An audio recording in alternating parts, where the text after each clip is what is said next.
Hello les BizDev, dans cette vidéo on va vous montrer comment fonctionne LinkedIn Sales Navigator. Et pour Sales Navigator, je suis du coup venu accompagné du plus grand des BizDev stalkers. Il s'appelle Alexandre. Hello les gars, donc on va voir comment utiliser la plus grande source de prospection, la plus grande base de données B2B au monde. Et si vous êtes là, ça peut vous intéresser. Donc vous voyez là, vous êtes sur le LinkedIn classique pour aller sur le Sales Navigator. Vous avez juste à appuyer sur le petit bouton en haut à droite qui va vous amener directement sur un autre fil d'actualité parce que c'est un autre produit mais qui est indispensable pour les sales. Ouais, et le Sales Navigator, si vous voulez, c'est pas le premium. Le premium coûte 40 € par mois. Le Sales Navigator, c'est l'outil plus pour prospecter, il coûte 70. La première fonction de LinkedIn Sales Navigator, ça permet de mettre en veille ses différents prospects. Vous voyez par exemple Charles Daquet, je suis pas en relation avec lui, mais je l'ai enregistré pour savoir toute son actualité. Vous pouvez mettre en veille des personnes et des entreprises. Et ça va être intéressant. Pourquoi? Principalement pour votre picking. Quand vous allez envoyer des mails personnalisés, vous allez pouvoir rapidement aller voir des informations, des actualités d'une entreprise pour trouver votre point d'accroche. Ouais, clairement, en gros, l'histoire c'est quoi? C'est que moi j'ai un picking d'une trentaine de chefs d'entreprise.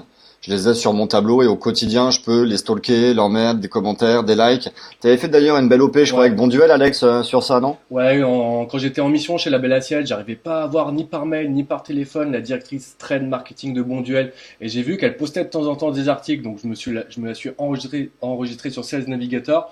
Et la pauvre, elle avait à chaque fois 3, 4, 5 likes, un commentaire. Et je me suis dit, ok, pendant 2 semaines, je la bombarde de likes, je la bombarde de commentaires. Et quand mon mail, il lui est arrivé après, bah, ça a fait mouche et elle m'a directement répondu. J'ai eu un entretien avec elle et j'ai même fait une propale.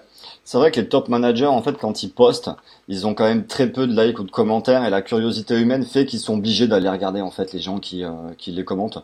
Et go, quoi. Ouais, et puis ça montre Bonne aussi strat. que vous êtes intéressé par votre entreprise, par leur entreprise et que vous n'êtes pas là seulement pour leur vendre quelque chose, mais leur apporter une vraie solution. Bon, on passe au plus solide, on regarde le tableau Allez. Sales Nav. Ce qui nous intéresse aussi ici, c'est les recherches avancées. Et ça va vous permettre d'avoir accès à la plus grande base de données au monde. Et parmi toutes les cas, je vais vous montrer les 3-4 qui nous intéressent le plus et qui vont vous permettre de créer vraiment votre base de données pertinente. Ok. Vous voyez, vous avez les mots-clés qui nous permettent ici d'avoir des recherches booléennes. Je vais y revenir très rapidement. Mais vous avez aussi les zones géographiques, l'ancienneté dans le poste actuel ou dans l'entreprise actuelle Ça, qui c'est nous hyper permet... intéressant quand vous faites des grands comptes, typiquement, surtout dans l'innovation. C'est intéressant d'avoir typiquement quelqu'un, ça fait 8 ans qu'il travaille dans cette boîte-là, mais peut-être ça fait 1 an qu'il a fait sa prise de poste. S'il vient de faire une nouvelle prise de poste, ça veut dire qu'il a envie de changer les choses, qu'il a envie de mener des projets, etc. Donc servez-vous de tout ça, ouais. Ouais. Vous avez également le niveau hiérarchique pour enlever tout ce qui est stagiaire, alternant et qui n'ont pas forcément de pouvoir de décision sur la solution à apporter au sein de l'entreprise. Donc on va faire une petite recherche booléenne. Là, on met principalement des mots-clés, mais on peut des job titles, pardon, mais on peut également faire des petits îlots.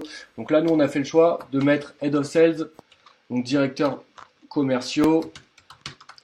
La case mot-clé, elle est intéressante, les bizdev, parce qu'en fait, la case mot-clé, c'est la seule qui va aller scroller absolument tout le profil LinkedIn. Quand vous tapez un job title dans titre, LinkedIn va aller prendre que la case titre. Quand vous le mettez dans mot-clé, il va aller chercher, peu importe où c'est écrit dans le profil. Ouais, ça fonctionne exactement comme Google. Il y a une petite particularité sur LinkedIn, il y a 3 connecteurs à prendre en compte. Il y a le AND, le OR ou le NOT. Et c'est comme ça que vous devez écrire vos mots-clés. Le mot ou le groupe de mots, entre guillemets, espace, le connecteur espace, le mot ou le groupe de mots, entre guillemets. Donc là, ta recherche, Alex, c'est quoi? C'est un directeur commercial plus marketplace dans le même profil. Voilà, donc Ok. ça va m'indiquer en fait toutes les personnes qui ont ces 2 groupes de mots dans leur profil. Je clique Entrée, je vais voir ce qui arrive. Il y a 5191 résultats. Et une bonne recherche, théoriquement, ça correspond entre 800 et 1500 entreprises. Si vous en avez moins, c'est pas grave. Ça vous permet d'avoir des messages très personnalisés que vous allez pouvoir leur adresser. Là, je suis à Paris, j'ai 102 résultats. On va voir ce qui sort. Typiquement, ouais, dans les îlots, on conseille toujours de faire des îlots entre 800 et 1500. C'est-à-dire que si vous avez, vous, plus de 10 000 contacts, continuez à mettre des critères pour affiner vos recherches, tout simplement. Ouais. Bon, là, j'ai principalement du Amazon, mais j'ai également des très très belles marketplaces, du vente privée, du United Credit. Et ça, c'est bon. Et là, du coup, vous avez 2 possibilités. Les enregistrer, comme on a vu avec notre ami tout à l'heure, pour être au courant de tout ce qu'il va poster, ce qu'il va liker, ce qu'il va commenter sur LinkedIn.